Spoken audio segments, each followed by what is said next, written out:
ونستغفره ونؤمن به ونتوكل عليه ونعوذ بالله من شرور أنفسنا ومن سيئات أعمالنا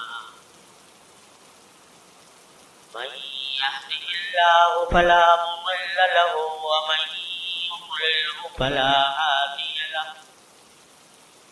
وأشهد أن لا إله إلا الله وحده لا شريك له وأشهد أن سيدنا وسندنا ونبينا ومولانا محمدا عبده ورسوله صلى الله تعالى عليه وعلى آله وأصحابه وبارك وسلم تسليما كثيرا أما بعد فأعوذ بالله من الشيطان الرجيم بسم الله الرحمن الرحيم والعصر إن الإنسان لفي خسر إلا الذين آمنوا وعملوا الصالحات وتواصوا بالحق وتواصوا بالصبر آمنت بالله صدق الله مولانا العظيم وصدق رسوله النبي الكريم ونحن على ذلك من الشاهدين والشاكرين والحمد لله رب العالمين.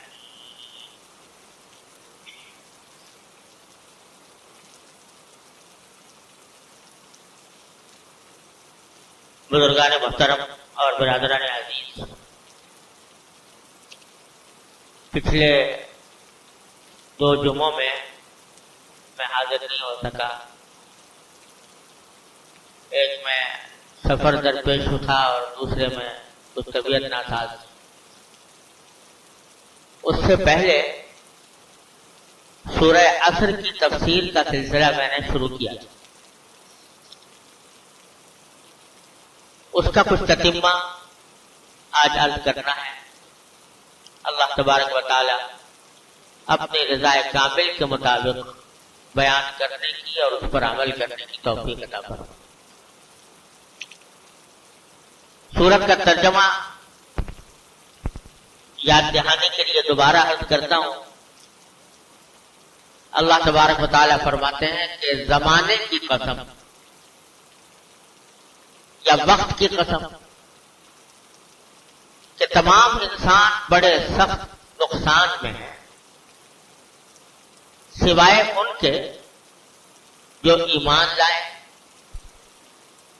اور نیک عمل کریں اور ایک دوسرے کو حق کی نصیحت کریں اور ایک دوسرے کو صبر کی نصیحت کریں. اس میں اللہ تبارک و تعالی نے یہ بات واضح فرمائی ہے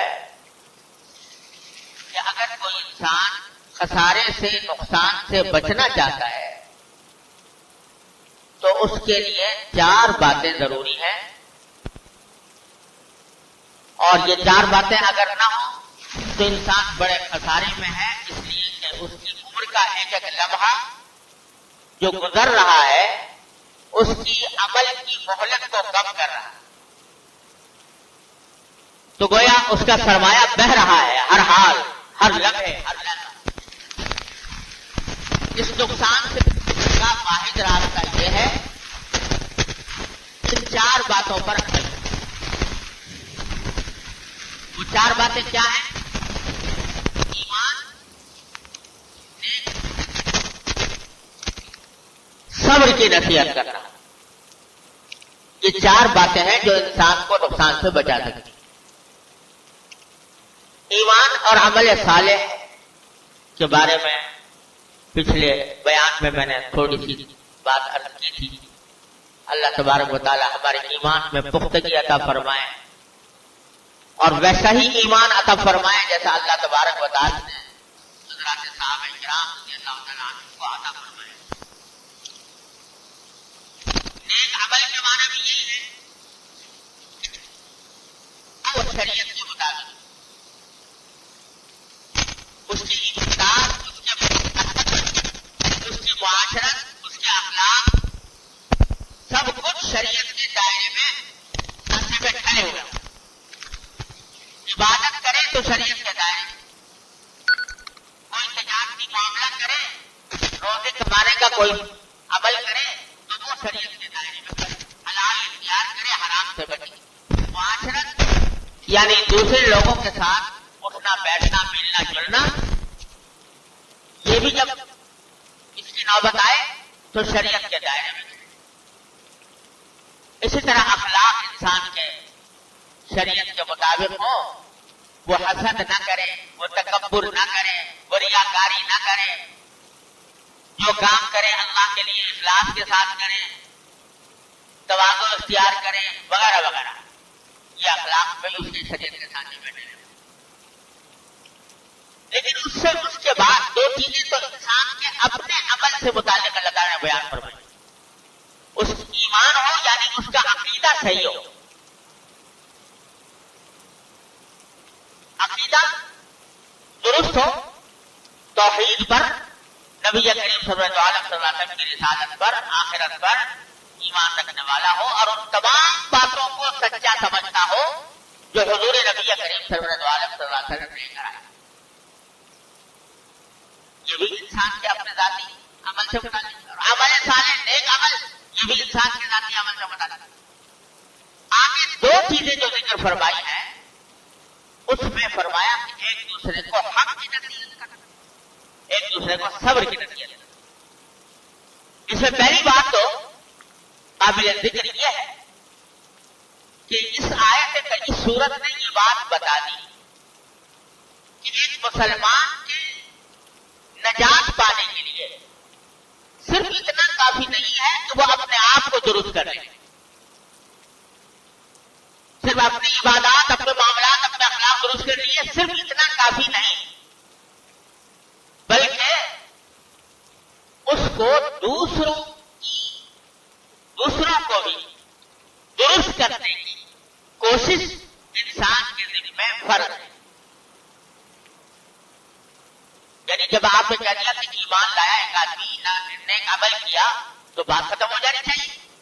لیکن آگے اللہ تعالیٰ فرماتے ہیں صرف اتنا کافی نہیں ہے بلکہ دوسروں کو حق کی نصیحت کرنا اور دوسروں کو صبر کی نصیحت کرنا یہ بھی نجات پانے کے لیے اور خسارے سے نقصان سے بچنے کے لیے ضروری ہے.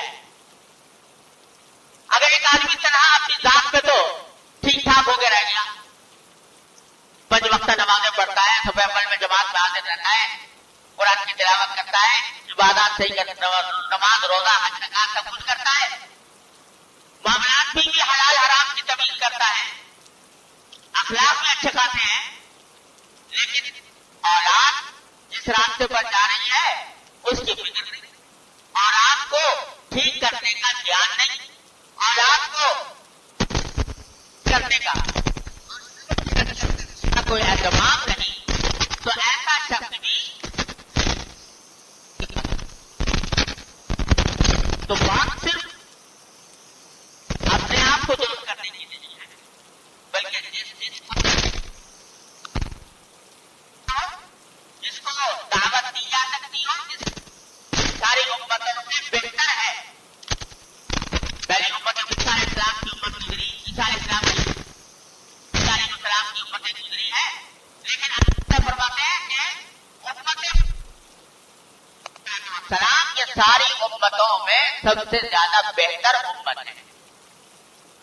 کیوں؟ اس کی وجہ آگے بیان فرمائی. سب سے زیادہ بہتر کیوں ہے؟ اخرجت للناس، اس امت کو پیدا کیا گیا ہے دوسرے لوگوں کے لیے، یہ تمام انسانیت کے فائدے کے لیے پیدا کی گئی ہے. ایک مسلمان جب دنیا میں آتا ہے تو وہ صرف اپنے فائدے کے لیے نہیں آتا بلکہ وہ پوری انسانیت کے فائدے کے لیے آتا ہے. اخرجت للناس، اس کو صرف اپنے لیے پیدا نہیں کیا گیا کہ یہ اپنا معاملہ درست کر لے، اچھی طرح کھا لے پی لے اور اپنے اعمال کو اچھی طرح درست کر لے اور پھر مر جائے، ختم ہو جائے. یہ تنہا کام نہیں ہے اس امت کے افراد کا. یہ امت پیدا کی گئی ہے پوری انسانیت کے لیے. یعنی اس کے فرائض منصبی میں یہ بات بھی داخل ہے کہ وہ دوسرے لوگوں کو حق کی دعوت دے, ایمان کی دعوت دے اور عمل صالح کی دعوت دے. تو اخرجت للناس یہ لوگوں کے لیے پیدا کی گئی. کہ میں جو یہاں دنیا میں ہوں وہ اپنی ذات ہی کے لیے نہیں ہوں, بلکہ وہ ساری دنیا کے جس کو نفع پہنچانا میری قدرت میں ہے, تو یہ بھی میرے مقاصد زندگی میں شامل ہے. اور لوگوں کے لیے پیدا کی گئی ہے. اس کے آگے تفسیر خود قرآن کریم میں فرمایا تأمرون بالمعروف وتنہون عن المنکر. تم لوگوں کے لیے اس لیے پیدا کیے جاؤ تاکہ لوگوں کو نیکی کا حکم دو اور برائی سے روکو. وہ تمہارے فرائض میں صرف اتنی بات نہیں, خود نیکی کر لی اور بیٹھ گئے گھر میں, خود برائی سے رک گئے اور بیٹھ گئے گھر میں. نہیں, تمہارے فرائض منصبی میں اور تمہارے مقاصد زندگی میں یہ بات بھی داخل ہے کہ خود بھی نیک عمل کرو اور دوسروں کو بھی نیک عمل کی دعوت دو. اور نیک عمل کی دعوت دو اور برائی سے خود بھی روکو اور دوسروں کو بھی روکو. یہ تمہارے فرائض میں داخل. یہ اللہ تعالیٰ نے آیت کریمہ میں یہ بات واضح فرمائی. یہ بات سمجھنا کہ میں نے اپنے طور پر نمازیں پوری پڑھ لی ہے, ٹھیک ٹھاک پڑھ لی ہے, عبادات پوری ادا کرنی ہے, الحمدللہ حلال روزی کماتا ہوں, اللہ تعالیٰ کا شکر ہے لوگوں کے ساتھ میرا رویہ بھی ٹھیک ہے اور اخلاق بھی میرے فی الجملہ درست ہے, بس میرے لیے کافی ہے. نہیں, یہ کافی نہیں. تم یہ دیکھو کہ تم نے اپنی جدوجہد کے ذریعے, اپنی کوشش کے ذریعے آیا دوسروں کو بھی حق